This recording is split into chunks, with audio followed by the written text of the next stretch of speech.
বাবার কি হয়েছিল অবশ্যই জানিও।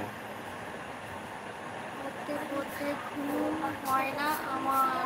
সে কি কথা? সে তো হবেই রিয়ান। আর যারা এখনও লাইভটা লাইক করুন, স্ক্রিনে উপর ডবল ট্যাপ করে লাইক করো। যারা চ্যানেলে নতুন হয়ে এসেছো তারা অবশ্যই চ্যানেলটাকে সাবস্ক্রাইব করবে, আর অবশ্যই ভিডিওগুলো দেখবে, সাপোর্ট করবে, পাশে থাকবে কিন্তু। হ্যাঁ,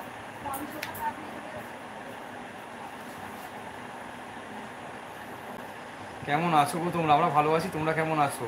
আর আমার তুমি লাইভে তো আসছো না, ঠিক আছে, আমাদের ভিডিও কি দেখছো না? একদম ভিডিওগুলো দেখো না প্লিজ, ভিডিওগুলো দেখে একটু সাপোর্ট করো, পাশে থেকে সাপোর্ট করো। আর দিনে 3টে থেকে 4টে ভিডিও দেখা যায়, আমি মনে করি দেখা যায়। আমি তো প্রচুর বন্ধুর ভিডিও দেখি, প্রচুর বন্ধুকে সাপোর্ট করি, অবশ্যই দেখা যায়। শাহাদাত দেশাই, নমস্কার দাদা বৌদি, কেমন আছো? শুভরাত্রি। আমি বাংলাদেশ থেকে এমডি শাহাদাত আপনার লাইভ দেখছি, আপনার লাইভ আমি ডান করে দিলাম। দাদা বৌদি ভালো আছেন? অবশ্যই শাহাদাত ভালো আছি, আপনি কেমন আছেন জানাতে ভুলবেন না। থ্যাংক ইউ সো মাচ শাহাদাত, লাইভে আসার জন্য অসংখ্য অসংখ্য অসংখ্য ধন্যবাদ। দাদা সব ভিডিও দেখি, অবশ্যই ভিডিও কমে দেখো, এমন ভিডিও অবশ্যই কমেন্ট করবে, কমেন্ট করে আরও ভালো হয়, বুঝতে সুবিধা হয় যে কে কে আমার ভিডিও দেখে কিন্তু। আমি গেলাম দাদা, বাই। অবশ্যই অবশ্যই থ্যাংক ইউ, আর লাইভে আসার জন্য অসংখ্য ধন্যবাদ। আর অবশ্যই মন দিয়ে লাইক করে দিয়েছি, অবশ্যই অসংখ্য ধন্যবাদ লাইক করে দেওয়ার জন্যে।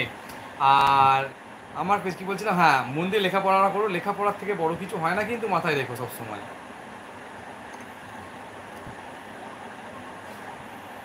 আর বাকি যারা দেখছো তারা অবশ্যই অবশ্যই কমেন্ট করো, কমেন্ট তো করতে হবে ঝড়ের গতিতে, তাই না?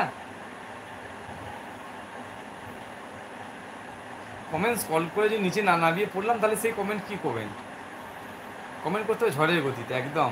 বৌদি আপনাকে খুব চেনা লাগছে, আপনি কি ডানলপের মেয়ে? যদি ভুল হয়ে ক্ষমা করবেন। না না, প্রথমত ক্ষমা চাইবেন না, এরকম কিছু কথা সঞ্জয় আপনি বলেননি যে ক্ষমা চাওয়ার মতন। আর ডানলপের মেয়ে না, আমাদের বাড়ি হচ্ছে হরিপাল, আর হরিপালেরই আমার 2 গ্রাম পরে পরে বাড়ি ওর, ডানলপের মেয়ে না। আর দাদা ভাই ক্ষমা চাওয়ার কথাটা বলবেন না, তো শুনতে বড় খারাপ লাগে সঞ্জয় দা।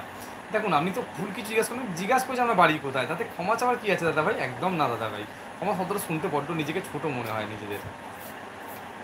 বৌদি কিন্তু খুব সুন্দর পড়তে পারছে, একদমই বৌদি লেখাপড়া অনেক শিক্ষিত। দাদা তুমি যে বলছিলে একটা ছেলে প্রথমে প্রেমে পড়েছিল, ওর নাম কি ছিল? বলেছিলে একটা ছেলের প্রেমে পড়েছিলে, আমি একটা ছেলের প্রেমে পড়েছিলাম, ও জিৎ। জি জি। বৌদি কিন্তু খুব সুন্দর পড়তে পারছে। জি বুঝতে পেরেছি। শেষ করে দিয়েছিস তো? শেষ না হলে কি হবে? হ্যাঁ? তা এখন আবার, হ্যাঁ? এখন আবার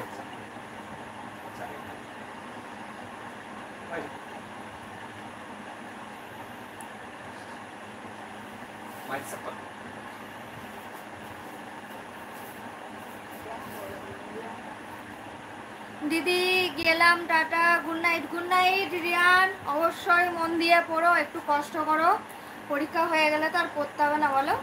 কষ্ট করে একটু পড়ালেখা করো, দিয়ে ভালো করে নাম্বার তোলো। বৌদি কিন্তু খুব সুন্দর পড়তে পারছে, থ্যাংক ইউ রকিবুলদা।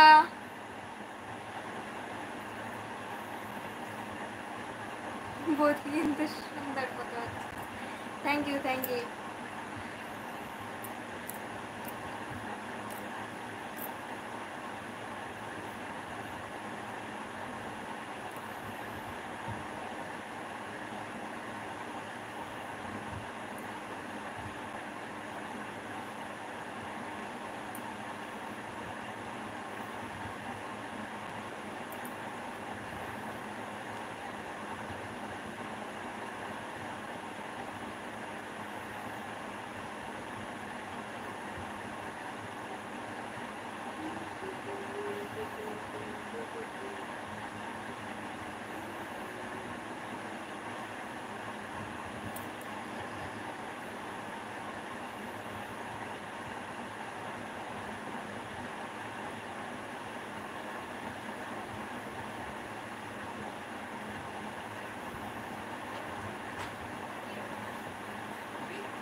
ইয়ে করেছিলে?